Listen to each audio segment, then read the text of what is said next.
মঞ্চত উপবিষ্ট মোৰ সন্মানীয় বন্ধুসকল, পুৰণা ছাত্ৰ ডক্টৰ প্ৰাণজিৎ বৰা আৰু সমবেত অতিথিসকল, আজি এই 4খন কিতাপ উন্মোচনী অনুষ্ঠানত থাকিবলৈ পাই মই গৌৰৱ অনুভৱ কৰিছোঁ। আৰু এখন কিতাপ মোৰ বাবে বিশেষ আকৰ্ষণৰ এটা বিন্দু হৈ পৰিছে। এইখন হৈছে অসমীয়া কাব্য সংকলনৰ নিৰ্বাচিত কাকত। বাকী কেইখনৰ কথা মই ক'ব নোৱাৰোঁ, কিন্তু এই কিতাপখন একেবাৰে ব্যতিক্ৰমী কিতাপ। পুৰণা কিতাপৰ পাতলিসমূহৰ সংগ্ৰহ এতিয়ালৈকে অসমীয়া ভাষাত মই জনাত ওলোৱা নাই। আৰু মই জনাত বাংলা ভাষাটো এনেকুৱা সংগ্ৰহ। ইংৰাজী ভাষাত 2খনমান মই দেখিবলৈ পাইছিলোঁ। আমি স্কুলত পঢ়ি থাকোঁতে আমাৰ স্কুলৰ গ্ৰন্থাগাৰত এখন প্ৰকাণ্ড কিতাপ আছিলে। কিতাপখনৰ নাম প্ৰিফেচিছ বুলি, পাতনিসমূহ। এখন কোনো নেমেলে, খুব ডাঙৰ কিতাপ, হেমপুখনৰ সমান। এদিন গ্ৰন্থাগাৰিক ছাৰক অনুৰোধ কৰিলোঁ কিতাপখন নমাই দিবৰ কাৰণে। আলমাৰীৰ ভিতৰৰ ওপৰ কলপাত আছিলে, ছাৰে নমাই দিলে। আৰু মেলি চাই দেখিলোঁ এই কিতাপখন হৈছে জৰ্জ বাৰ্নাৰ্ডছৰ নাটকবিলাকৰ পাতনিসমূহৰ সংগ্ৰহ।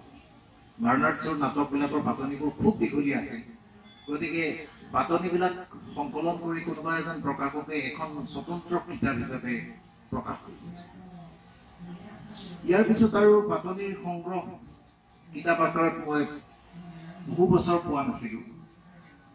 এবাৰ দেখিবলৈ পালোঁ শ্বেক্সপিয়েৰৰ নাটকবিলাকৰ অতি বিখ্যাত পাতনিসমূহৰ সংগ্ৰহ। এই কিতাপখনৰ নাম হৈছে প্ৰিফেচিছ টু শ্বেক্সপিয়েৰ বুলি। আৰু আটাইতকৈ উল্লেখযোগ্য পাতনি লেখক ছেমুৱেল জনছনৰ পাতনিটোৱেই আছিলে এই কিতাপখনৰ প্ৰথম সংকলিত পাতনি। এনেকুৱা ধৰণৰ এটা পাতনি সংগ্ৰহৰ কথা অসমীয়া ভাষাত প্ৰায় ভাবিব নোৱাৰা কথা। প্ৰাণজিৎ বৰাৰ কৃতিত্ব এইটোৱেই যে তেওঁ প্ৰথমতে এই আইডিয়াটো ভাবি উলিয়ালে। কেনেকৈ ভাবি উলিয়ালে মই ক'ব নোৱাৰোঁ, কিন্তু তেওঁ এইটো ভাবি উলিয়ালে আৰু ভাবি উলিয়াই তেওঁ ৰৈ নাথাকিল।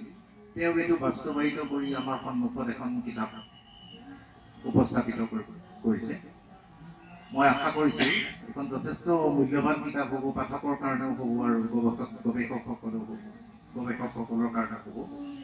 আৰু প্ৰাণজিতে এনেকৈ কিছুমান আমি সাধাৰণতে নভবা কথা ভাবি, নভবা চিন্তা কৰি এটা সদৰ্থক দিশত খোজ লৈ আমাৰ সাহিত্য, আমাৰ সংস্কৃতিৰ জগতখনক সমৃদ্ধিশালী কৰিব।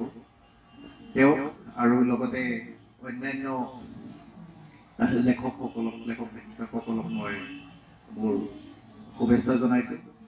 আৰু পুনৰ মই ইয়াত উপস্থিত থকাৰ কাৰণে, মোক সুযোগ দিয়াৰ কাৰণে ধন্যবাদ জনাই, উদ্যোক্তাসকলক ধন্যবাদ জনাই মই সামৰণি মাৰিছোঁ।